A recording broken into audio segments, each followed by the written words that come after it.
कटक जिला 14 पुरातन ओटीएम मिल को चलाइबा बारंबार आंदोलन कर ओटीएम बंचा संगठन पुणी जागी उठिला। सूचना मुताबक ओटीएम बंचा संगठन 2005 मसीहा सेप्टेम्बर 1 तारिख दीर्घ 21 वर्ष धरी आंदोलन चलाई आसुथिला। गत सरकार मुख्यमंत्री श्री नवीन पट्टनायक ओटीएम मिल पुनरुद्धार बधीपड़िया को आसी वेल्सपुन नामक कंपानी मालिक बीके गोयंका सहित एक राजीनामा होगा सहित यह निज हाथ को नहीं एठारे एक हब बोली स्थिरकृत होइथिला। वर्तमान सरकार बदली सुधा यार कौन निष्कर्ष बाहरी नाला। तेणु ओटीएम मंच संगठन सभापति श्री दीपक पारिक नेतृत्व में एक बैठक डक सहित आगामी दिन में वेल्सपुन कंपानी जदि एठारे एक बयन शिल्प एक हब निर्माण न करा जाए तेज आगामी दिन में आंदोलन को जोरदार करा संगठन पक्षर चेतावनी दी जाए। आगे मु दीपक वारिक चौधरी सर कौन कहे आज जो गोटे सम्मेलन कर गोटा श्रमिक एकता आज गोटे कार्यक्रम चलती कौन कह ना आज्ञा आमर 2005 सेप्टेम्बर 1 आम आनुष्ठानिक भाव में ओटीएम बंचाओ आंदोलन टाक आरंभ कर आज तार हूँ 21 वर्ष है तो प्रति वर्ष आम यहाँ पालन करूँ आज पालन कर मजे जो आप बर्तमान कहते जो सत्याग्रहटा करते उठी नाई नाई 2005 सेप्टेम्बर 1 रु आम दीटा डिमांड नहीं बसलु ओटीएम जगार ओटीएम हो एवं समस्त श्रमिक कर्मचारी ताकर समस्त प्राप्य पाते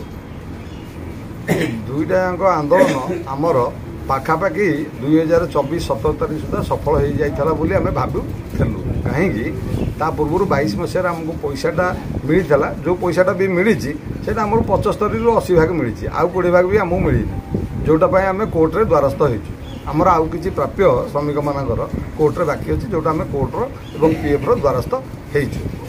हों जोटा मुख्य जिनसा था आमर कारखाना हवाटा से 2024 फेब्रुआरी 17 तारीख दिन आपण मैंने जानती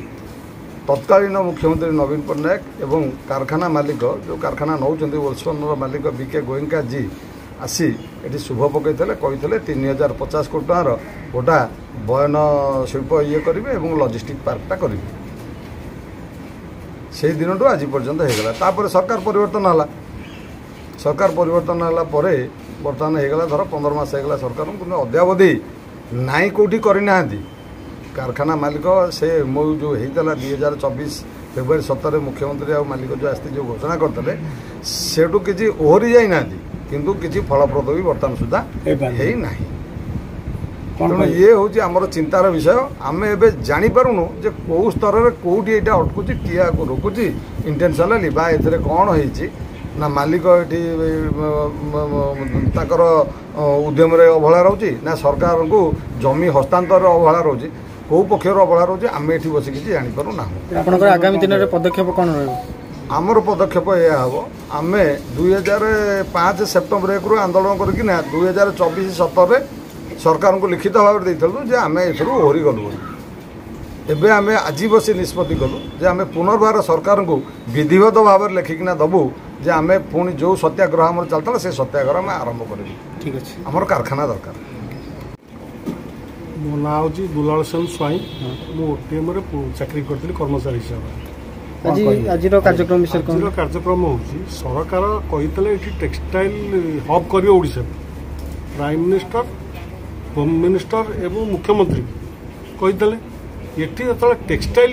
2005 मसीह आंदोलन चलता कोर्टे भी टेक्सटाइल कथा रहा किंतु नवीन बाबू जो शुभ देले से दिन लजिस्टिक पार्क कथा उठिला तेणुक 478 एकर जगह सरकार इडको को हैंडओवर कर भितर वर्तमान आम जहाँ खबर पाइचु यही जो मिल कैंपसटा को वेल्सपुन नहीं अन्य कौन जगह नहीं किंतु ये टेक्सटाइल न होकरी से लजिस्टिक करिया बोली बारंबार ये आसिक कोशिश करुच्छे किंतु आमर आंदोलन थिला आम 14 ऐतिह्य रखू प्लस 20,000 लोक ये चाकरी दबू युवपीढ़ी सेटा बर्तमान नहबार आम से संतुष्ट नाहू एवं लजिस्टिक जदि से करेंगे कंपानी से जगह नहीं करूँ आम किसी विरोध ना किंतु टेक्सटाइलटा आग हम तेणु आम से बर्तमान आम सरकार भरसा थिले भी आम निष्पत्ति नेलु जे आम आनुष्ठानिक भाव में केवल फैक्ट्री टेक्सटाइल फैक्ट्री करने आम पुणी आमर आंदोलन चलू। ओके। चौदह प्रशांत कुमार बाड़ों का रिपोर्ट, नायबती टीवी।